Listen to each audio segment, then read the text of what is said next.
There has been a couple of requests from delegates, who have come from out of town. I think particularly people who have traveled from Delhi. They were asking, who are the other people who have traveled so that they could go back to the airport together. So just requesting all the people who are traveled from Delhi to raise their hand so that you can get connected. We won't be able to do that. So just raise your hand so that you can get connected and go back to the airport together. Ma'am, just look around and then, just identify. This was a request from one of the delegates. All right? Okay, so you all know each other. Mumbai also. Okay, next Mumbai people, please raise your hands. Okay. We'll try and wrap up as soon as possible. There's a special request, that you all have flights to catch back. So we'll try and catch up. Thanks for coming back on time. And we have a very small talk by Mr. Mohit Hegde, who would be talking on building technology capacity in primary and secondary education, on developments, trends, and challenges by consultation, and digital and professional development. Can I please, welcome, Mr. Mohit Hegde on the stage?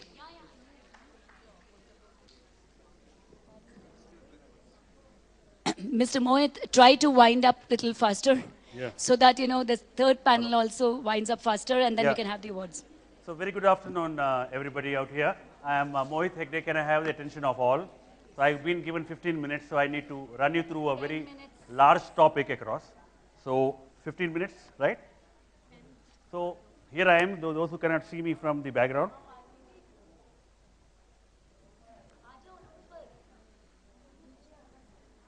Chandru, laptop. I'm not Seats in the sofa so that we are making space for more people who are coming in. Ms. Vaidehi, can you just usher a few principals and chair people to come and sit there? So here I start off. Mr. So, Mohit, just give us 2 minutes. We're just shifting so that making space for more people to come. Come, Dakshini, come and sit there. We're making more space for more delegates are coming in, Come, Sonia.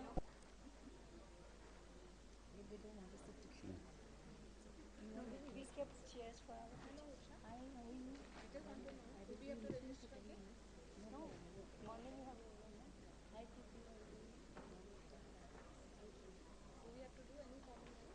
and the Director Creative Infotech based out in Bangalore.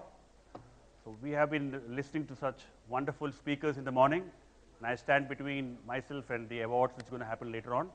So we have a lot of leaders out here, and during the panel discussion and the speaker keynotes, we heard technology being mentioned at different levels. So how many of you feel that technology will play a very important role in the next 5 years? Okay, so all of them have had their lunch. Good. So let me just put some light into technology and what is happening across the globe, okay, and what is happening across here, and what are the developments, what are the trends, and what are the challenges to go and address technology within our institution. We all agree technology has got a very large role to play. So as we talk across, technology or mobile technology has gone into every stream of our life. Today you go to your kitchen also, you would want to have an app to go across and do things, then how education can be far away. So internationally there is a structured approach given across on technology engagement within the institution. I would want to bring some highlight features across. So education technology by the next 5 years, okay, we will see all these things, these terminologies, what we have mentioned out here, as a part of your daily aspect. Like ma'am mentioned about flipped classroom, we are hearing about it, but all these terminologies of bring your own device, which became popular in the corporates, now it's going to become popular in the education segment. 3D printing, adaptive learning, digital badges, wearable technology. Like we have this wearable technology from Apple now, an Apple Watch. So what can we do with that with education? It's going to be evident as we go forward. So this is a trend of the next 5 years, okay, where you will see step by step, maybe BYOD or maker spaces. We spoke about learning spaces. Okay, we spoke about all the aspects about how we will go across and create those inspiring learning spaces, how technology will play a role there, right? So there is a complete model available for you for that. So as you go back, please check upon those terminologies. These will become very relevant going forward. Next is key trends accelerating technology adoption in primary and secondary education. This is a worldwide scenario. It's not something happening across in a particular place or from a particular brand. Sometimes when somebody came and asked me, you are an Apple guy and you are talking about Apple. No, this is generic information. What's happening in terms of trends? Look at these trends. Rethinking learning spaces, deeper learning, collaborative learning, shift from student as consumer to creators. We heard about it when the speaker spoke in the morning. We spoke about increased use of blended learning. Ma'am mentioned about flipped learning. So these are all terminologies will become very, very popular as we go in the next 5 years. Last but not the least, rise in STEAM learning. So we spoke about STEM learning. So there's something called STEAM learning where arts also becomes a very important component. And the fundamental aspect of getting STEAM learning is collaboration. A collaborative platform allows you to do wonders, like we spoke about history and geography coming together, or you talk about science and mathematics coming together, that can happen in a collaborative platform. So there is a very great need that you need to create a collaborative platform within your institution to bring across the higher level of learning. We are doing our regular learning across, but how do you go up the ladder and how can you do more of them, right? I'll go quickly to the next slide. What is the challenges, right? So we saw the developments happening worldwide. We are seeing, this is a trend. Okay, so what are the challenges we have? We have multiple challenges. Creating authentic learning environment, integrating technology in teachers. This is where I very much attached to, okay? And this is the role we have been playing for the last 5 years now, and we are very excited to today have more than 400 teachers in Bangalore who are engaged with us, who are working this journey across and helping them to go across and do the things which is happening worldwide, rethinking the roles of the teacher. So if you look at all these aspects and you look at the new policy which is coming out, I'm very excited. The new policy should be out somewhere in the month of January, which talks about a lot of aspects which we speak here in our own terminology. Okay, personalized learning, scaling teaching innovation, teaching complex thinking. Maybe that is something, maybe the 5th year we might think about it. But this is where the way in the hierarchy where we need to move ourselves across and basically blend with technology, because that's the only way you are able to do what you think needs to be done to every child. The future is personalized learning. Every child requires personalized attention, and that attention cannot happen, okay, with a class strength of 50, okay, cannot happen without technology. So that's how this whole placing is. So I will be going a little deeper about integrating technology in teachers, right? And how we have been able to scale up. So these are slides of a typical classroom. Do you have computers in your campus? Yeah, we do have. It's in a lab scenario. Okay, so we have a lab. Now here we all know it's limited access, static tools and content, removed from classroom. So technology is there, but it's in one place where we showcase and we get some hours of exposure, minimal teacher control. Okay, so we are saying that there is a shift here. The shift is every child having a device through which he's going to learn. Okay, and this learning is not going to be very, very classroom related. It will be in the global context, and where he'll be in a position to explore himself on the topics learned in the class, sitting wherever he is, going across the globe, connecting with the relevant topic, and coming out with his reflection out of his learning. So this to happen, we have been partially successful. So if you look at access anywhere, right? The child should be in a position to learn anywhere, okay? Rich content ecosystem, you require to provide an ecosystem which will provide him rich information on the topics you're teaching in the class, and it should be very relevant in terms of what he is learning. Integrated with the classroom, it should be completely supervised and moderated. Powerful tools for teachers. This is the time the teacher is becoming really powerful, because these tools, let me tell you a fact which you need to understand and believe in, that 70% of technology initiative taken across in schools in the US have been non-technical teachers. Today, technology is simple, That is the reason each one of you can play a role and transform your classroom to be inspiring classroom. Okay? You get inspired. All our 400 teachers engaged with us are inspired to go across and engage and do something new in the class, and they've been able to successfully do it. Right? So I will quickly go to the next slides. Active student engagement. So there are few components, which basically to brief how we go about the school, and today we don't talk about a very big story that we require X, Y, Z. Definitely there is a large Wi-Fi requirement. Okay, you need to plan that investment. I say investment because it's not an expenditure. It's the future of your school where you will provide a collaborative environment where your students and teachers will learn between each other. Okay, this will be seamless. So one of the component is the infrastructure. Predominantly, I see a very great need to give a good Wi-Fi setup across. If you look at Obama's eConnect program, there are three components he spoke there. One of the component was high-speed internet. The government of India is providing, a good subsidy in terms of providing internet into your campus. Then he's talking about an interface device, where you can go and curate whatever you're learning across, right? So that is a device. So where here we stand with Apple, we say that's one of the best product available across for you to go across and do your learning across. Third, and the most important thing is professional development. Okay, so we cannot ignore everything what we spoke here needs to be driven within the institution along with professional development. We call ourselves digital professional development because we are a flavor above the methodology, above Bloom's taxonomy, above SAMR model, above Dale's cone. How do you bring those higher order thinking skills across in the classroom? Technology can assist you. Each one of you teacher out here, we have forums. While the teacher want to take the initiative herself, she can come and take up a course, drive across to the model, and start practicing it as it's never late. Schools have already taken steps forward, but everyone needs to move. Each one of you have to make digital a part of your day-to-day life. It will enhance your ability to go and engage and inspire the child and give him the medium to learn what he wants to learn. So when we talk about Apple, people ask me, what is there so different about Apple? Why do you say Apple? Because Apple has been with education for the last 40 years. All their products have been designed keeping education in mind and made it very simple for you. So when you take the device and when it becomes very simple, it becomes very transparent. Then the chalk at the board becomes your device, and then you start creating magic.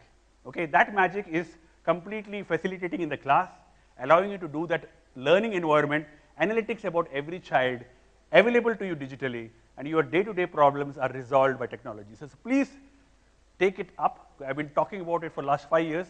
We are sponsoring events for the last 5 years just to tell you that technology will play a very vital role, and we are here to support you to take things forward. Just as I mentioned about Wi-Fi, it should be a beautiful wireless campus, which we dream about every campus. So as leaders who are here to take the awards, I definitely feel that you should look at creating a beautiful wireless environment. The teacher is empowered, right? So she's in command of the class.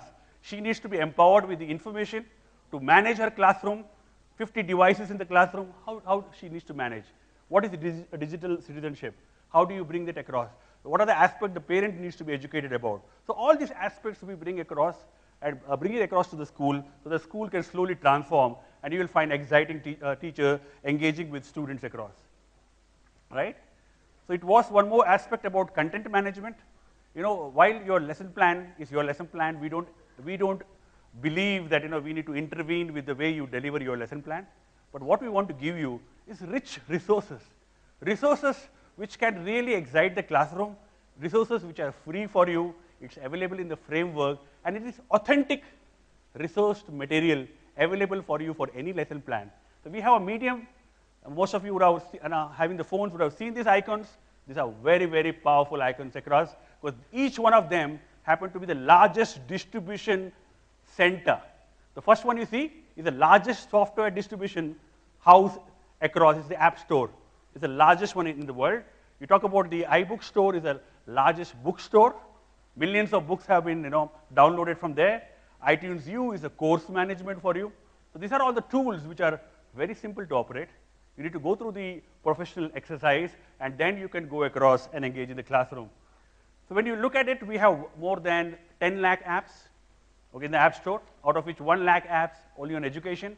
You can take up the topics which are relevant to your lesson plan, okay, bring it alive in the classroom.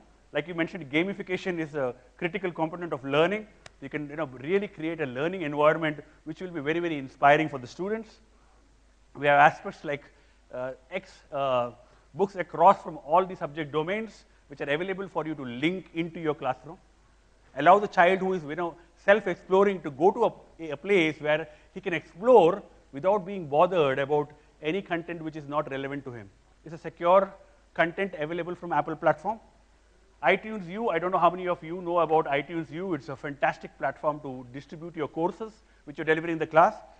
So that in total, allows you to talk about what is Apple providing you, what is the Apple's advantage when you bring the device.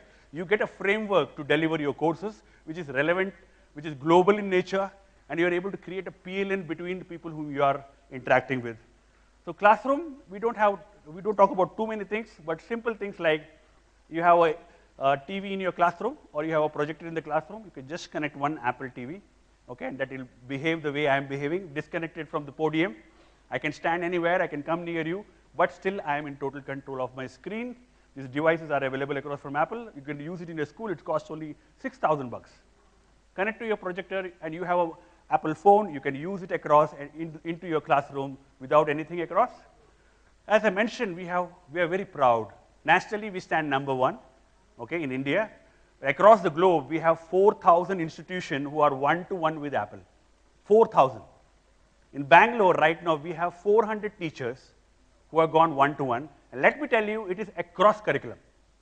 CBSE, ICSE, IGCSE, IB, across the standard of the school. So you talk about any standard of the school have got engaged at any grade level. So we are very much connected in terms of your curriculum requirement. We are also very connected in terms of your policy requirement, your leadership requirement, your practices. We engage at a very different level. We are very passionate. We have got a full-fledged team. This will spread across the country eventually. But if you look at the new education policy, everything what we are doing across will allow you to address the needs of the new education policy. Okay? So that's how we are blended. To give you some example about the institutions which are under our engagement, we got schools, but we also represent the University Bangalore. We're talking about the Visvesvaraya Technological University, one of the largest university in India, 203 colleges. The same framework is used by professors to deliver to the students at higher education. Okay? So this is seamless, and it requires a lot of patience because we need to go through the professional development. We have to go step-by-step approach. We need you to be strong with your methodology. Even if you're not, we'll connect you with that and take you up the ladder so that you can go and do Bloom's taxonomy, but digital Bloom. One step above, which is available across. So this is how we go across and engage. This is one of the university, you can't see down. It is VTU professors at higher education where we engaged and doing this across. So I have been awarded by BMA, Bangalore Management Association, as a Digital Educator Award. Okay, it's a classified award.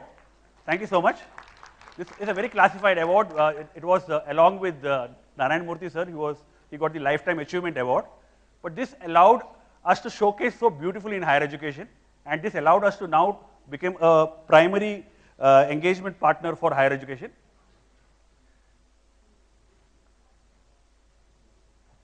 Can you change the slide? Who's there?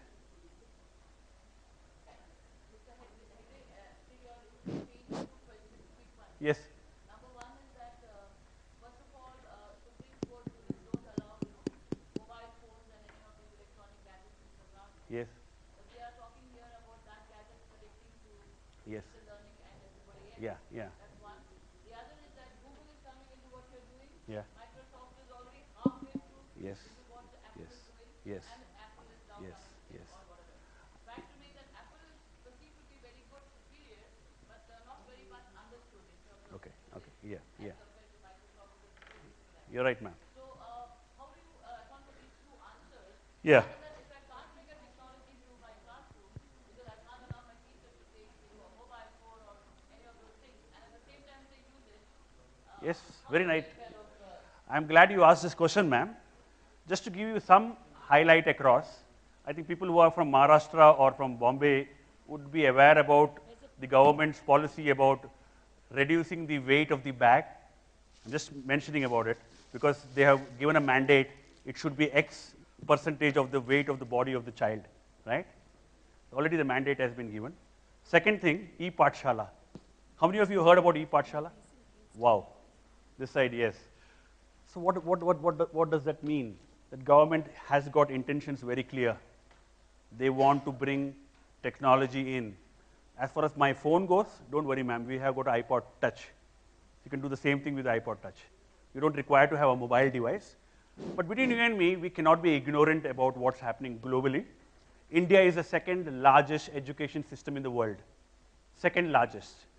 By the way, by 2030, 27% of the workforce requirement of the world will be supplied by India. Okay, so we have a great challenge in front of us, not to create employers alone, but entrepreneurs, okay, who can employ people. So that's where we need to go across, and these children need to have that skill which they can go across and address in the corporate. They are in a position to confidently address the need of the industry. We come from the industry, I come from the industry. If you look at industry, Fortune 500 companies, the deployment of technology is large, and we need to bring that learning right at early age. And every aspect what we spoke in the morning can be done via technology, and delta more can be done. The beauty is, if you do formative, you can do more formative. If you're cutting papers, you will not cut papers, right? If the government is talking about it, we can also do it. But one step, everybody promise out here that lifelong learning is the way going forward. We cannot stop learning.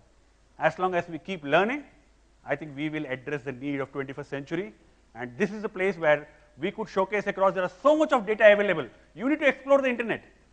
It need not be that you have to learn from me. Go to the internet, go to videos available on different topics. Mr. Mohit, I think we need to wind up. Yeah. So I just finished my slides then. Just finish your slides quickly. Yeah. So this is about our courses. We have courses in terms of going in that particular direction, to a step-by-step approach, addressing your curriculum standard requirement, addressing your methodology.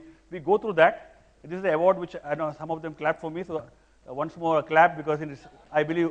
I think a big round of applause, Mr. Mohit, and I think it's a wonderful presentation. It's all over. Just one slide, yeah. So this is one school which we did across Daffodil School. Okay, so we are very glad the school has moved forward now. The students are engaging across. So it's your institution, your roadmap. You need to put the thoughts together. After I go away from this dais, I want you to think, okay, and meet me for tea to discuss professional development. Thank you. Thank you very much. I think it was very enlightening, Mr. Mohit. And I request Ms. Revati Srinivasan to please come and felicitate Mr. Mohit. Please stay back on the stage. You need to felicitate it for all the award what you got. Yes. And thank you for doing these honors. This is a bouquet, and this is I think they're all very busy with. Thank you very much. Thank you for doing these honors. Thank you, Mr. Mohit. As we go ahead with third panel, thank you, Mrs. Revati, and thank you, Mr. Mohit. And as you go ahead with the third panel and the panelists here, I have a very quick question for the audience here. And if you can answer this question, Ms. Vaidehi is waiting for a goodie there to be given to you. Who successfully implemented English education in India? Do you have the answer for this? Yes, can you be a little louder? Absolutely. There she requires a goodie there, Vaidehi. So you please come here and collect your goodie from Ms. Vaidehi. So that's a good answer. And there we go ahead with third panel. We have to wind up quickly. Third panel, I think it is to be a very quick session. The third panel for the third National Conference on K-12 Leadership is chaired by Mrs. Anu Monga, the head of Bangalore International School. Can we have Mrs. Anu Monga on the stage, please, and put our hands together for Mrs. Anu Monga? She's a member of the International Baccalaureate Organization, Asia Pacific Regional Committee, and Heads Council. She's also on the board of the Next Frontier Inclusion and Common Ground Collaboration. She is a founder member of the Association of International Schools of India, TESI, and has been serving as a chair since its inception in 2005. I warmly welcome to you, a warm welcome to you, Ms. Anu. Yes, come. Yes, absolutely. Oh, that's good. I wanted to introduce the other people. Yeah, please. Go ahead. Yeah, absolutely. Then we have Dr. Usha Reddy here. The other panelist, I'm just calling you out. Dr. Usha Reddy, a young entrepreneur with a deep-rooted commitment toward the society. Can you put your hands together properly? But then only you're going to get an award in the evening. And then who's going to clap for you then? A young entrepreneur with a deep-rooted commitment toward the society. Then Mr. Rohan Agarwal. He manages and runs several firms across the country. I welcome on stage the chairman of Redbridge International Academy. Pursuing excellence through novel ideas in education, technology, aided learning, stress on all-round development and empowering students with academic social skills to face the challenges of tomorrow. I welcome on stage Ms. Snail Pinto, but unfortunately, oh, Snail Pinto is here, okay. Director of Ryan Group. I'm sorry, I didn't see you there. Okay, please come. Can you just take your chance, please? And Ms. Anu will. Yeah, that's it. Mr. Harish is here. Okay. All right. She has been instrumental in shaping the education philosophy of the schools, which have widespread spectacular progress under the able guidance and dynamic leadership. Can you all please be seated? Mr. Rohan, can you be seated? An educational management expert with more than 18 years' experience in the domain, Mr. K.E. Harish, was instrumental for setting up of many reputed educational institutions in Kerala. He currently leads Sadbhavna Group as its CEO. I welcome on stage Mr. K.E. Harish. So they come. Okay. Afternoon all. It's my honor. It's an honor to be amongst such great educationists. Today the topic of discussion would be effective schools and the changing generation. The topic would focus on how effective today's schools are on current generation, how schools adapt to two methods of teaching and learning, technology and various challenges and other aspects that make schools effective would be discussed.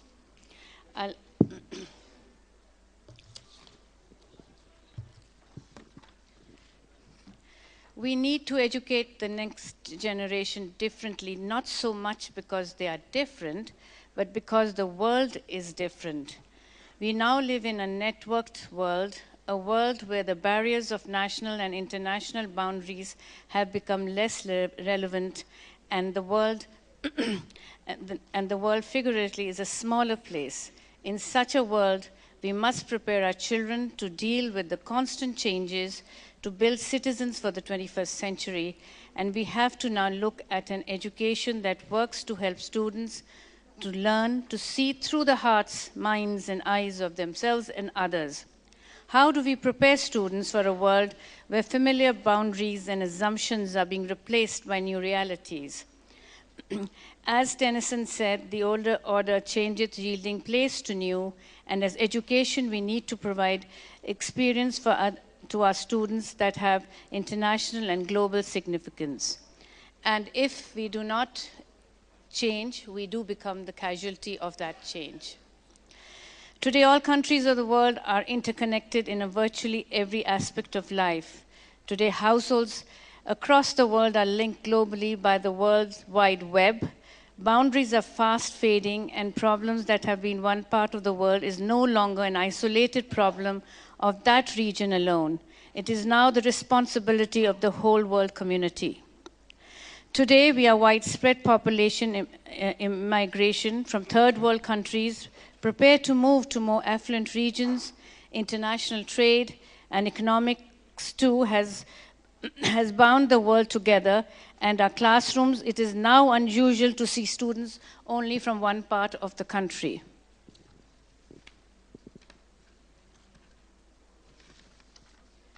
In such a world, education too needs to change in order to be able to build necessary skills in our children to address the issues that beset the world.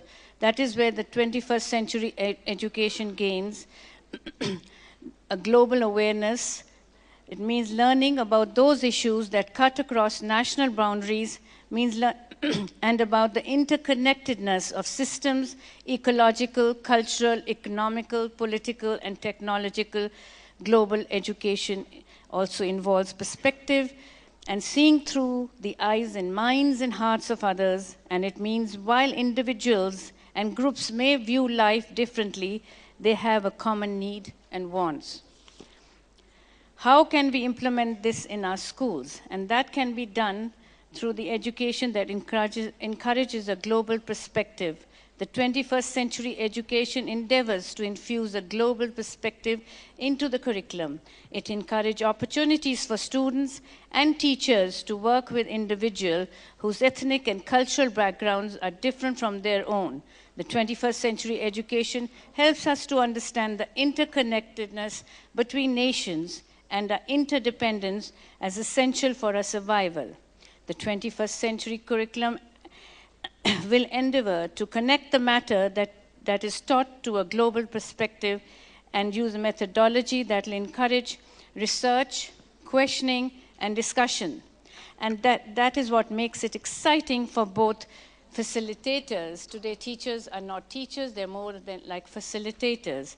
And 21st century education equips students with the skills to learn and acquire knowledge individually or in collaborative, and to apply these skills and knowledge accordingly across a broad range of areas. It is a comprehensive approach to education and intentionally prepares students to be active and engaged participants in an interconnected world. It stimulates curiosity and inquiry in order to foster a spirit of discovery and enjoyment of learning. The curriculum provides international content while responding to the local requirements and interest. It also encourages diversity and flexibility in teaching methods, besides providing appropriate forms of assessment and international benchmarking. A global experience strengthens an education through 21st century education. Students can grow personally and professionally by learning to appreciate and embrace differences in the global workforce. 21st century education prepares students to work and live with great success and purpose. In short, 21st century education helps us to see outside their own lives and realize that many prospective talents, hues create a more interesting world. And now it's not out of the box, it's out of the hemisphere. So let's play math, cook science, touch virtuality, paint identity, and sing differences. Now, may I start a questions to my panel?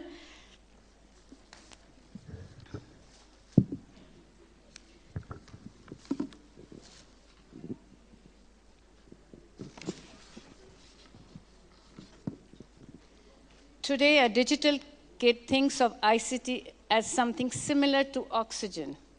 It is what they breathe and it's how they live. They use digital technology transparently without thinking about it, without marveling at it, without wondering how it works. What measures are you taking to educate your kids about the threats technology poses to them, like cyberbullying and exposure to sexual predators? One of you? Who would like to take that?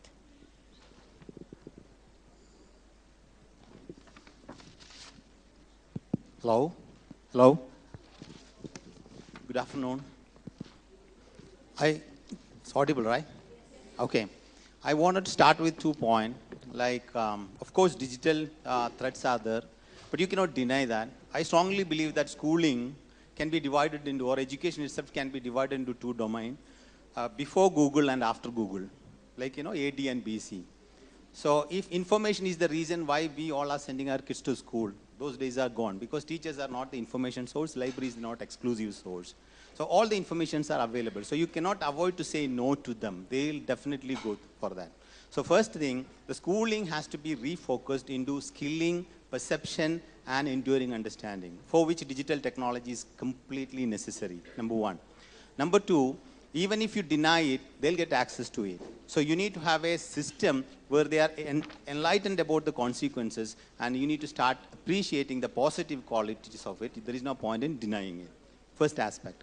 Second aspect is when it comes to the skilling we have seen a lot of information is coming in. For example, we have learned, PhD in physics, who doesn't know how to fix a fuse? There is a huge gap between skilling and, information. Again, enduring understanding, which is not happening. So information technology is bounded to happen. At the same time, we should systematically educate all our, and as of now, there are a lot of measuring process inbuilt in digital technology to make sure that the kids are not going out of the box. One point I want to tell you is, one survey recently in 2013, there are 37 Hollywood movies released, out of which 57% of the movie says that the hero is dishonest. 38% says that criminal action is paying off. 43% says that law breaking is permitted. And 59% says the 59% of the movie showcased says the hero kills more than one person. So there are negatives we should understand, but we cannot say a big no to it. And I'm sure by now all of us have a policy in school on cyberbullying and cybercrime, which is very necessary. So if not, there are a lot of leads which lead you to find out how to work on it, because it's a very serious issue now. The second question is, in the wake of this influx, education face growing challenges as they teach a very wired and more wireless generation of students. What challenges are you facing to educate these digital natives? I think it's an accepted scenario in schools. And, you know, we've all come to live with digitalization, just like the kids have been born with it. So I think now we should stop talking about it, because I think we've all we are accommodating it in our schools. And I think as adults and as educationists, I think it's crucial and essential that we teach them the right use of technology. And we also have to let them know, security systems in place in schools are a must. And also for parents, because I think it's more to do at home, especially with working parents, you know, how they're going to actually take care of what their kids are going to view or not view, and to keep track of that. Children are young, they get into a lot of stuff that is probably unwarranted, but then they should also know the outcomes, you know, of what they should and shouldn't do. There have been scenarios where people have actually tracked these children down to being alone at home, and there have been mishaps. And I think today, the more we talk about it openly in schools, I think it's only going to get better for us. So I think digitalization is something, because kids have grown up with it. Today we need to see how we can actually leverage technology in our schools. For example, somebody was mentioning flipped classrooms, which I think is a brilliant thing. But then actually when we were talking about this to children, and initially when they said you need to actually tape or, you know, video whatever you want to teach, and then children view it at home, they come back, and then you're actually saving on time. They said there are multiple ways in doing it. Why do you need to do that? There's so much of material. So the teacher would actually download and then, you know, dash it off to them. So, you know, we need to see how we can use technology and also ensure that the assessment for learning is also through technology. Thank you very So that much. speeds up things for us. Thank you. Just to add to that, Mrs. Monga, Yes. also just backtracking to your earlier question, I think engaging the parents and bringing them on board is Very important to the teachers and the I school as totally well. agree with you. Besides having a policy, implementation of that policy requires all the stakeholders to together pursue it. And that is why the teachers are not only trained towards the end, parents are also made aware of the same. Yeah, And but with that policy, it helps for Sure. the awareness to be enforced. I totally agree. All the stakeholders need to be there. But what sometimes heads of schools are trying to battle with is that the parents never show up when you have meetings. And quite a few schools are battling with it. So I think we need to work on how to get them on board. Yes, thank you. How are you as a school staying relevant in an era where online courses and resources like YouTube, something like what Khan Academy does, tend to trump the traditional classroom and textbooks?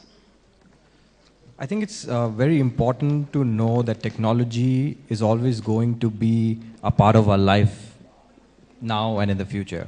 There are a lot of evils that we talk about, that technology has this evil and that evil.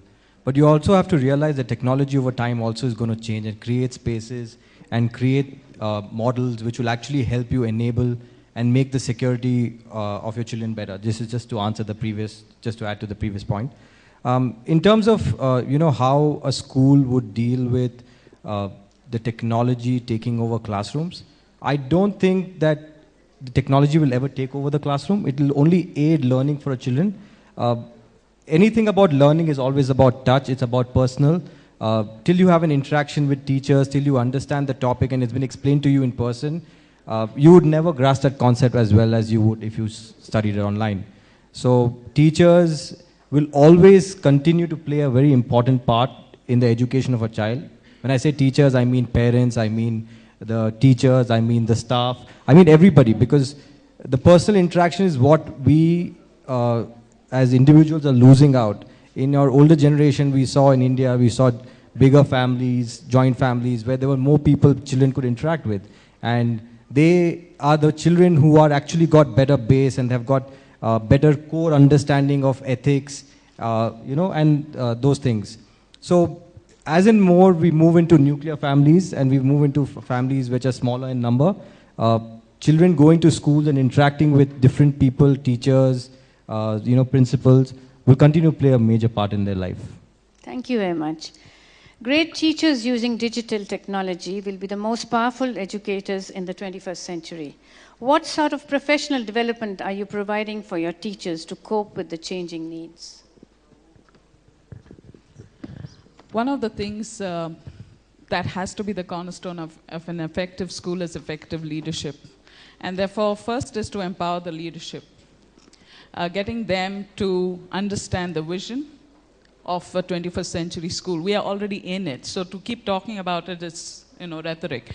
To have them on board and empower the teachers to start changing the mindset in terms of preparing for the classroom teaching. Children come in more informed, more aware, so it's up to the teacher now to creatively deliver the curriculum.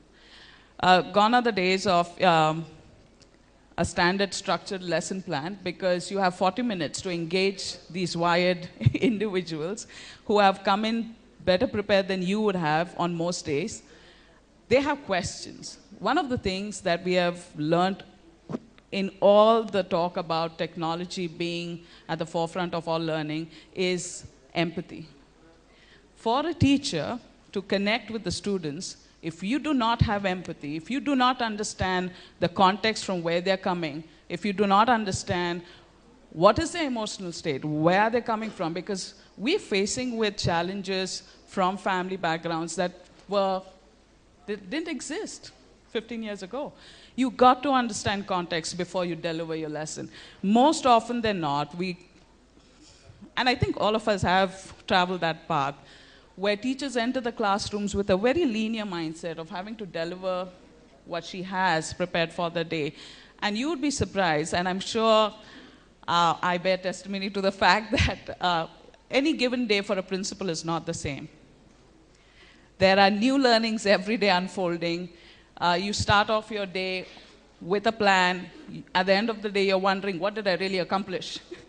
Because you want to do pedagogy, you want academic excellence, you want co-curricular, scholastic development. But you know what? At the end of the day, it's all about developing the learner.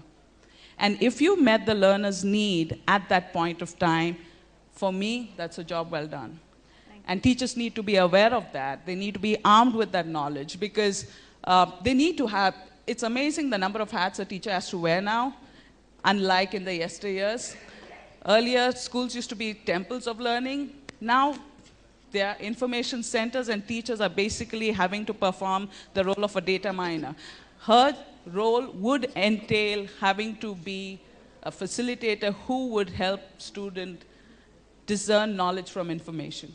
Thank you and very how much. to use it. Can I just add something Yes, onto sure, that? go ahead. I think every school, I think the biggest investment is to do professional development, and especially with the use of technology, I think it's a mandatory thing. And I think because the kids have been born and grown up with being so familiar with technology, I think it's how the teacher can actually leverage, even if she's not as smart with technology as the kids are, there are multiple creative ways in which she can actually do things. And to quote an example would be to actually post something which the whole class can see from home. And she has this controlled group of seeing, you know what, each one has a doubt, how somebody else. So it's more to do with peer learning. Today, I think we're talking of digitalization and we're talking of teachers delivering to students. There's too much of information and things like that. But I think the foremost thing that we must acknowledge is peer-to-peer learning that can happen. So when you're teaching in the class, there would be like, let's say, out of a class of 30, there may be 10 who actually, you know, have the same doubt, but don't know how to ask or don't want to ask that question because of peer pressure. But when it's posted online, they really don't mind, you know, asking that question. And the teacher can just watch, but there are other peers who are saying, this is how I did it. So if you're stuck here, you know, look at it this way.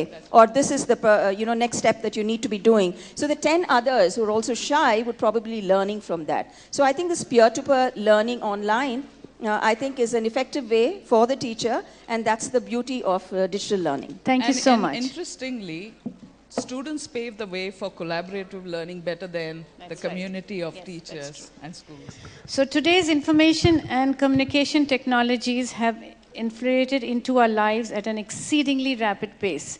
What methodologies have you adopted in your learning space to embrace such technologies?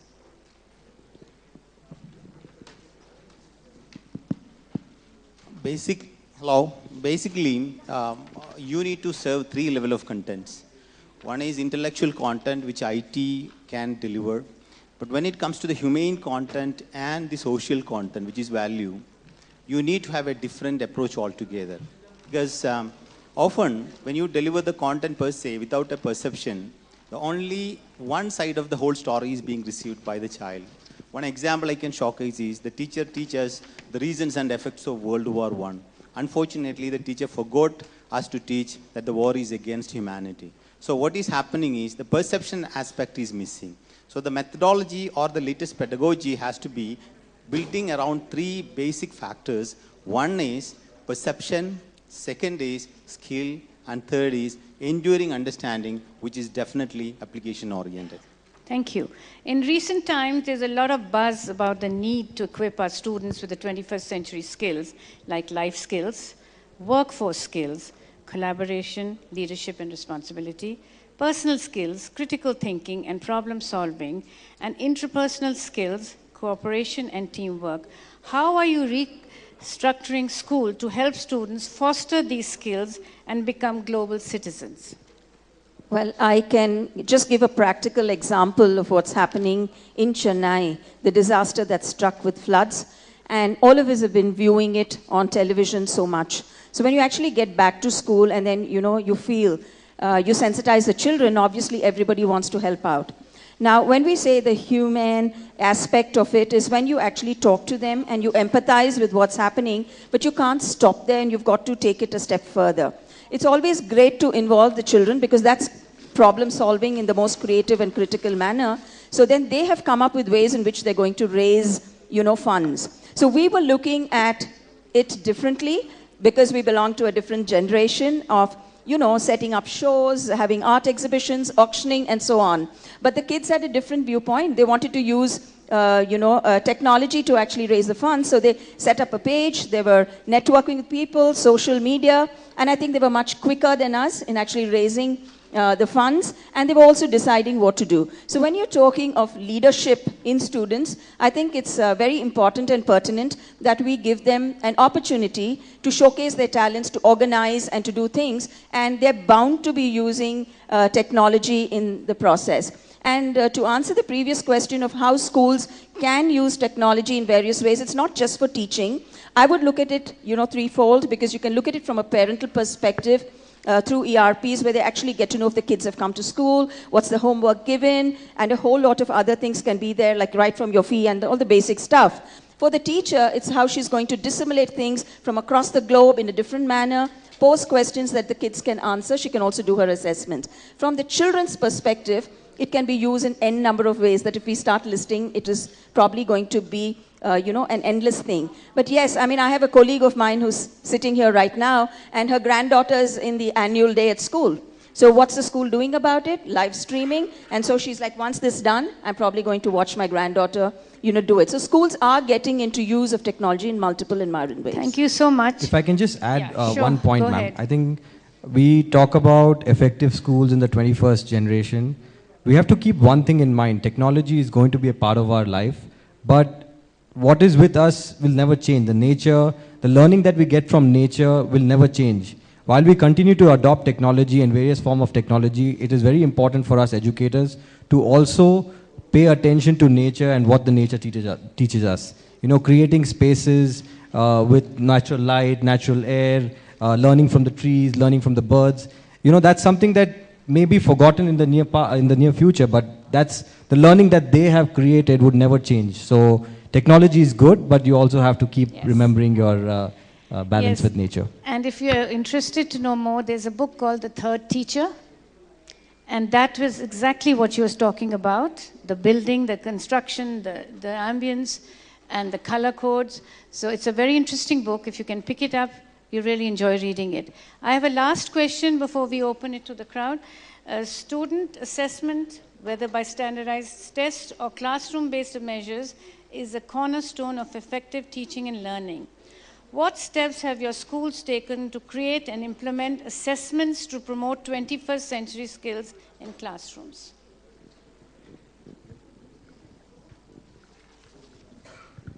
Well, I think, you know, it's important to actually train the children with the 21st century skills. I'm not quite sure whether we need to assess every single thing that we're doing. I think the burden, you know, becomes a lot more when you start assessing. For me, I think it's far more important that we ensure that these skills are being delivered in the school through multiple activities, and giving children an opportunity to showcase those, capabilities to collaborate and to come up with solutions for problem solving and to look creatively. And let's not only look at creating these 21st century skills because they need to be employable in jobs that we don't even know exist, and we're just buying the statement. So I think we should really take it a step ahead and say, what about thinking about what kind of jobs are required, and what about, you know, putting your minds to creating those jobs?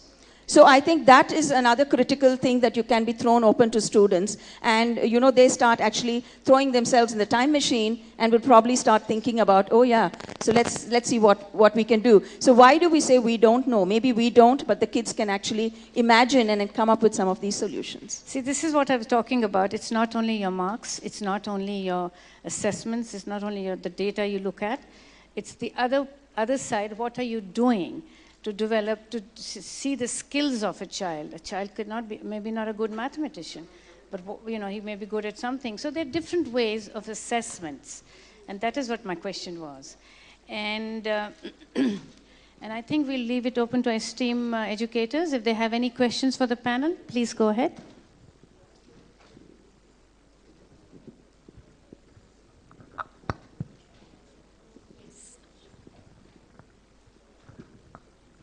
We are all talking about assessment, right? So my way of assessment will be not telling the subject for tomorrow and day after and the total week of the assessment. How many are all with me on this? And if we are doing this, why we are doing so? We all schools as teachers, we have assessment weeks, right? We tell them tomorrow is your science, day after is your maths, and the day after is your English. So how many of us are with this, and how many of us are continuing on this?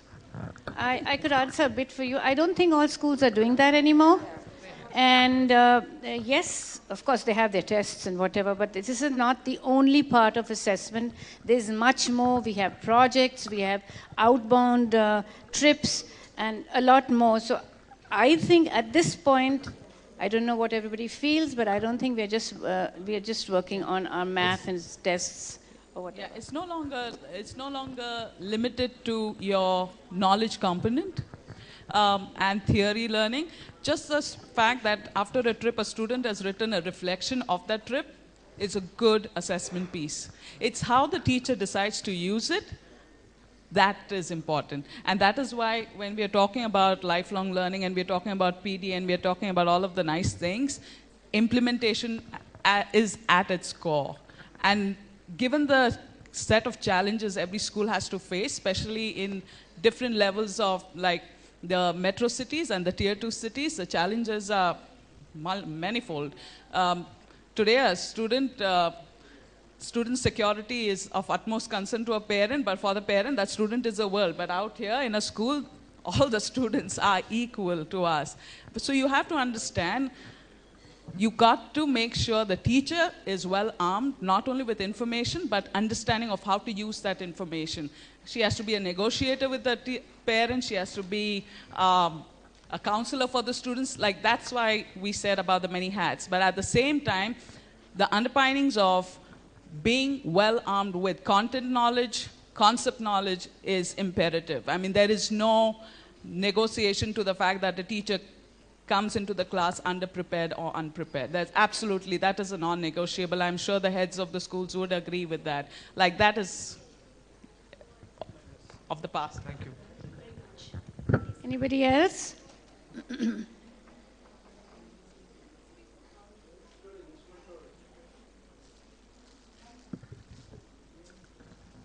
So I think we should wind up this panel. We are just Thank hard you. pressed for time, and we need to start the award ceremony. And it was wonderful, Ms. Anu Monga, to have coordinated and chairing the panel. I'll request. Thank you very Yes, much. one more question out there. I think can take the last question, Sure, Ms. Anu Monga. sure, sure.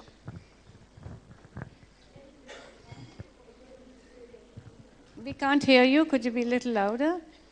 Yeah, ma'am. Sorry to interrupt you. I'm from Hyderabad. All these session I've gone through, but still I'm regarding one dot, it pinching me in my mind regarding writing skills. In my place in Hyderabad, the parents are crazy about cursive writing. So what is the appropriate age for the kids to introduce cursive writing? Whether it is necessary to introduce cursive writing for them? Because what's happening, I'm losing admissions regarding because of these things. If So you could ask, you please? yes. If you ask my opinion, I'm talking to you how I do it. It's not compulsory for cursive writing. Yes. You know, in some parts of other parts of the world, children don't even start writing till they're 6 or 7 years old. So I don't think cursive should be so essential to the child's, learning and and the environment. Thank you, ma'am. Thank you. I think it is a wonderful question, and the session, I think we're trying to wind up. I think you've been awesome, the entire panelists, Mrs. Snehal Pinto, Mr. Rohan Agarwal, Dr. Reddy, and Mr. Harish, and Anu Monga, thank you very much for having chaired it. And I'll request Avinash from my class board to please felicitate these panelists. Thank you very much, and we'll all end up by saying that every child listens to a different drama.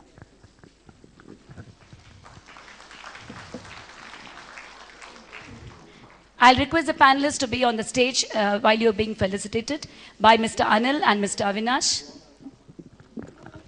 And here, for your information, I thank Bangalore News Network, Prajavani here, Vijayvani, Sayukta Karnataka, This Week Bangalore, Udaya TV and Samya TV to have come here and grace the occasion. Thank you very much to have been part of this award ceremony, and award ceremony will start very soon.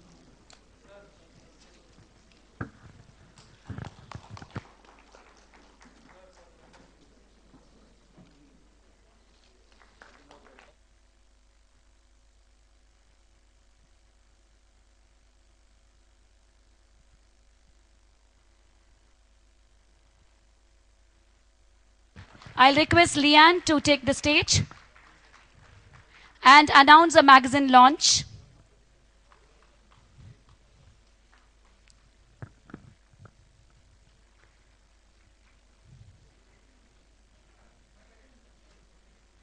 Dear audience, this is a great moment for Education Today as we are launching the magazine of Education Today on the stage.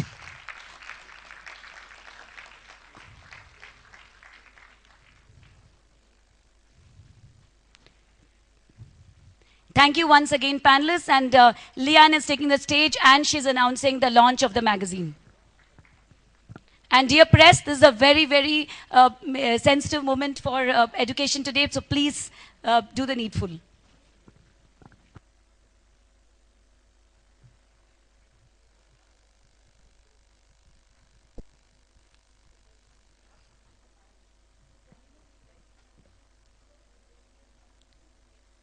In an era where the appetite for information is as insatiable as ever, the entrepreneurial spirit continues to inspire.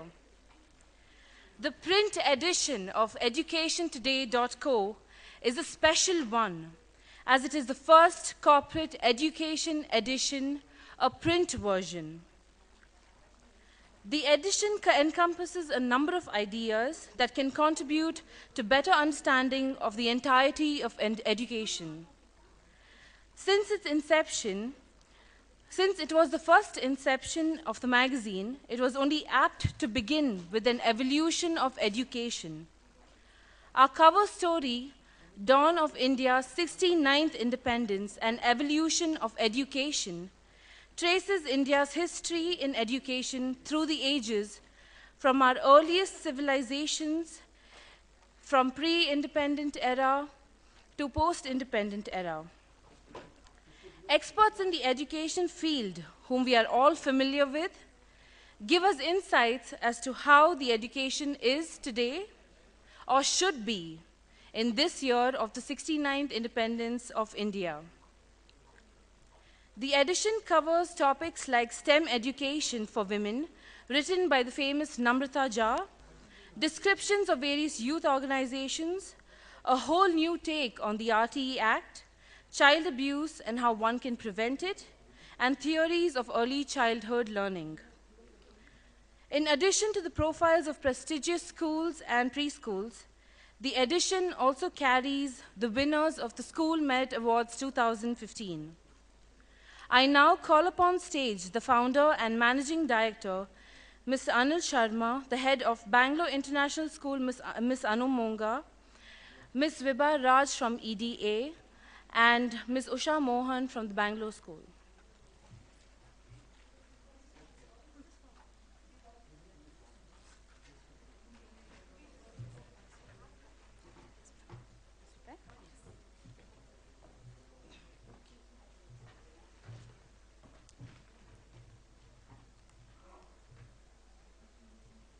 Ms. Vibha Raj.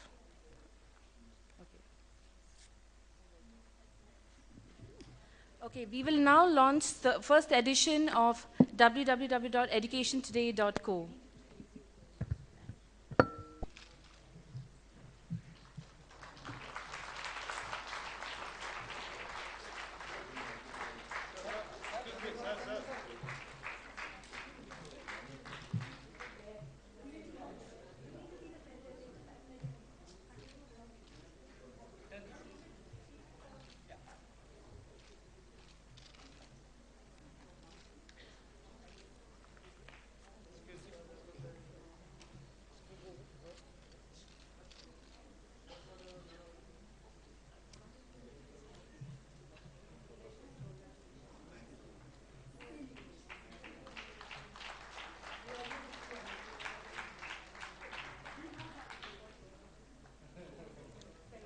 Thank you.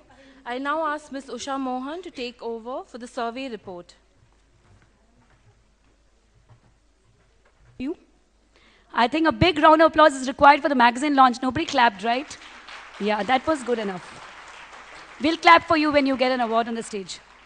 The school and preschool ranking survey initiated by Education Today as part of its first annual corporate print education edition brings to light the need for educational institutions to be brought to the forefront so that they are recognized for their top-notch service to the education sector. The survey is an indicator of the increased acceptance of its credibility to rate and rank all ACE institutions across the country. The survey will also provide the opportunity for institutions to develop and upgrade constantly for the benefit of the community as a whole.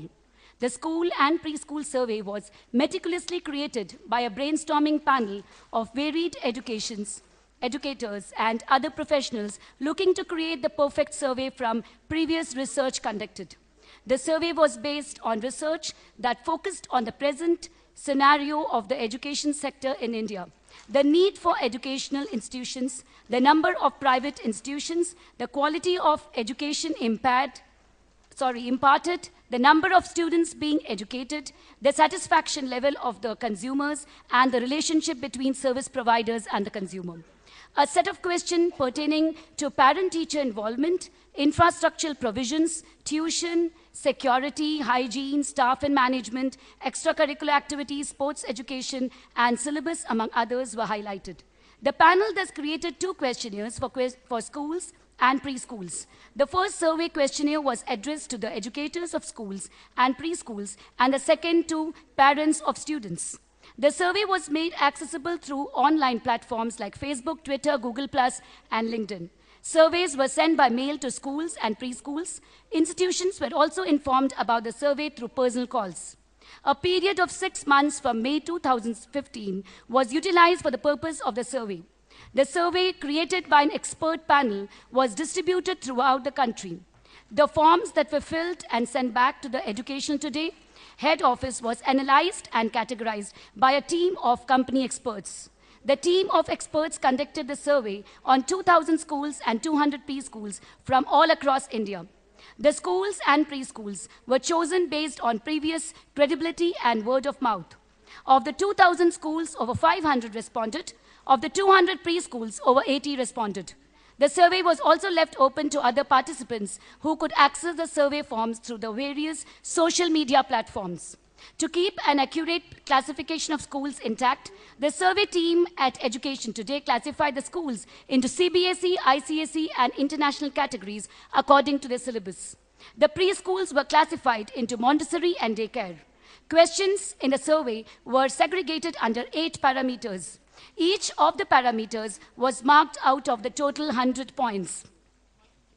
The top 20 CBSE schools of India, top 20 ICC schools of India, top 10 international schools of India, top 10 boys and girls schools of India, top schools city-wise, upcoming schools, Parameter Awards CBSE, Parameter Awards ICSE, top 20 preschools India, Parameter Awards preschools, Parent Choice Award, and Jury's Choice Awards. Based on accurate data from the survey, an exclusive panel dedicated to churn out precise results, parents' participation, and educators' perception, the school and preschool survey is an authentic dedication to stellar institutions of the country. Schools and preschools featured in the following pages have been ranked according to the outstanding scores from the survey and will be awarded India's School Merit Awards 2015. So put your hands together to Mrs. Vaidehi to take over from me for the School Merit Awards 2015.